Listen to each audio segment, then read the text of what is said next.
Egypt की valley of Kings में से जब इजिप्शियन किंग टूटनखामून का खजाने से भरा टॉम डिस्कवर किया गया तो इस खबर ने पूरी दुनिया में हलचल मचा दी। 26 फीट पहाड़ के अंदर छुपा हुआ ये टॉम 3000 सालों में पहली बार खोला गया था, जिसके अंदर लातादाद खजाने और किंग टूटनखामून की मम्मी भी मौजूद थी। इस टॉम में से मिलने वाला सोना बिल्कुल प्योर था और इसका टोटल वजन 1,03,000 तोला सोने के बराबर था, जो तकरीबन एक टोयोटा गाड़ी के वज़न के बराबर बनता है। वैसे तो इस टॉम से मिलने वाला तमाम खजाना और गोल्ड प्राइसलेस है, लेकिन अगर एस्टिमेट लगाया जाए तो आज के दौर में इसकी कीमत 5.5 अरब रुपए के बराबर है। यूनिवर्सल फैक्ट्स की वीडियोस में एक बार फिर से खुश आमदीद।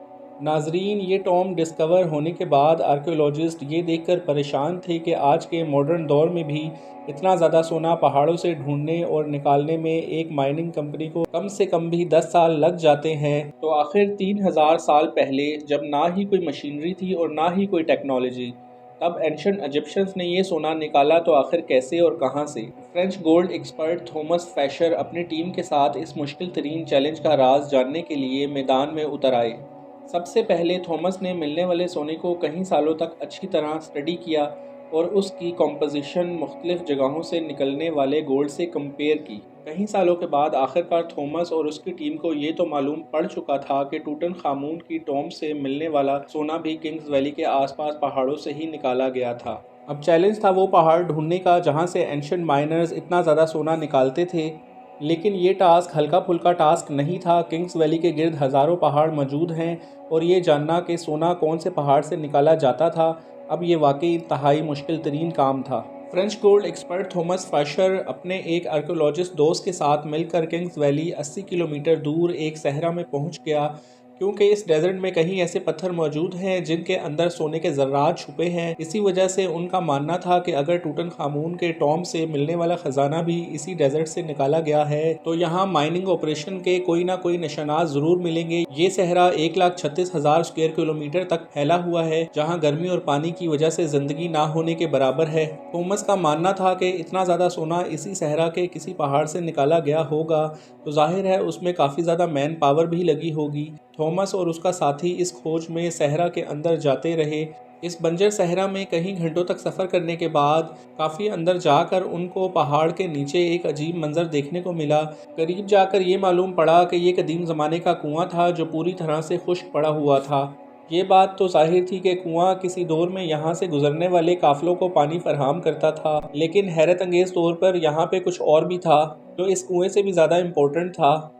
जी हाँ, थॉमस और उसके साथी को यहाँ एक पुराना कमरा भी बना हुआ दिखा जो अंदर से एक इबादत गाह का मंजर पेश कर रहा था। इस कमरे की दीवारों और छत पर काफ़ी मेहनत से पहाड़ों पर कार्विंग करके पेंटिंग बनाई गई थी।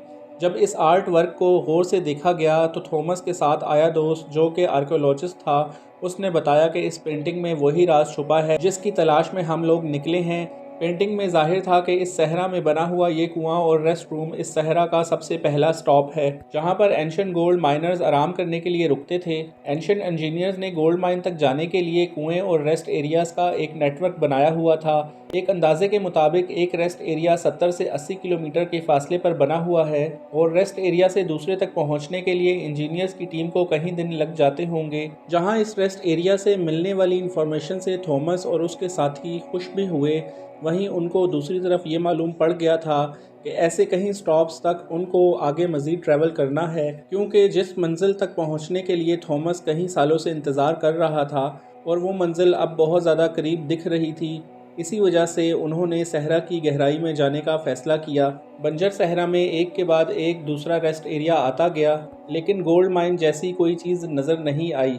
आखिर 2 दिनों के बाद थॉमस को एक पहाड़ के किनारे पड़े ढेर सारे पत्थर दिखाई दिए। देखने में तो ये एक नॉर्मल सीन था, लेकिन थॉमस का मानना था कि ये जगह एंशिएंट गोल्ड माइनर्स का कैंप लगती है, और हुआ भी कुछ ऐसा ही।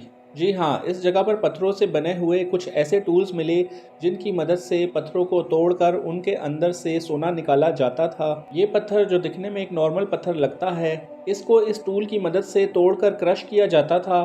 फिर उस क्रश में से सोने के ज़र्रात अलग किए जाते थे। जब इस जगह की मज़ीद सर्चिंग की गई तो यहाँ गोल्ड माइनिंग के कहीं टूल ज़मीन पर पड़े हुए दिखाई दिए। क्योंकि थॉमस को एंशियंट गोल्ड माइनिंग के बारे में काफ़ी ज़्यादा जानकारी थी, इसी वजह से उसका मानना था कि एंशियंट माइनर्स इन पहाड़ों को खोद कर उनमें टनल बनाते थे। उन टनल्स में से ख़ास किस्म के पत्थर ढूंढकर उनको माइनिंग कैंप में लाया जाता था, जहाँ वो इस वक्त मौजूद हैं। माइनिंग कैंप में मौजूद माइनर्स की दूसरी टीम इन पत्थरों को क्रश करके इनमें से सोना निकालती थी और फिर वो सोना किंग्स वैली में भेजा जाता था। थॉमस को एक गोल्ड माइनिंग कैंप तो मिल चुका था, लेकिन अफसोस इस बात का था कि जिन टनल्स की वो बात कर रहा था, ऐसा एक टनल भी उसको दिखाई नहीं दिया। शायद हज़ारों साल पहले खोदे गए टनल्स कमज़ोर थे और अर्थक्वेक की वजह से कोलैप्स हो चुके थे। एक्सपर्ट्स का मानना है कि गोल्ड माइनिंग का ये तरीका बहुत ही ज़्यादा मुश्किल है। अगर इस दौर में 100 लोग एक हफ्ते तक गोल्ड माइनिंग का काम करते होंगे तो उसमें से वो सिर्फ एक स्पून गोल्ड का इकट्ठा करते होंगे। यानी ये कहना बिल्कुल भी गलत नहीं होगा कि टूटनखामून की टॉम से मिलने वाला गोल्ड माइन करने में हज़ारों एंशिएंट माइनर्स एक ही वक्त में काम करते थे, लेकिन फिर भी उनको ये टास्क कंप्लीट करने में कई साल लगे होंगे। माइन किया गया सोना छोटे छोटे ज़र्रात की फॉर्म में किंग्स वैली भेजा जाता था, जहां पर एक अलग टीम उनको मुख्तलिफ शेप्स में ढालती थी, जिसमें टूटनखामून का death mask, coffin, statues, jewelleries, chairs और गोल्ड चैरियट भी शामिल था। 1922 में जब होवर्ड कार्टर ने ये टॉम डिस्कवर किया था, तब उसमें 5000 मुख्तलिफ किस्म की चीज़ें मौजूद थीं। इन तमाम चीज़ों का कैटलॉग बनाने में ही ब्रिटिश आर्कियोलॉजिस्ट को पूरे 10 साल लग गए थे। उम्मीद है यूनिवर्सल फैक्ट्स की ये वीडियो भी आप भरपूर लाइक और शेयर करेंगे। मिलते हैं यूनिवर्सल फैक्ट्स की अगली शानदार वीडियो में।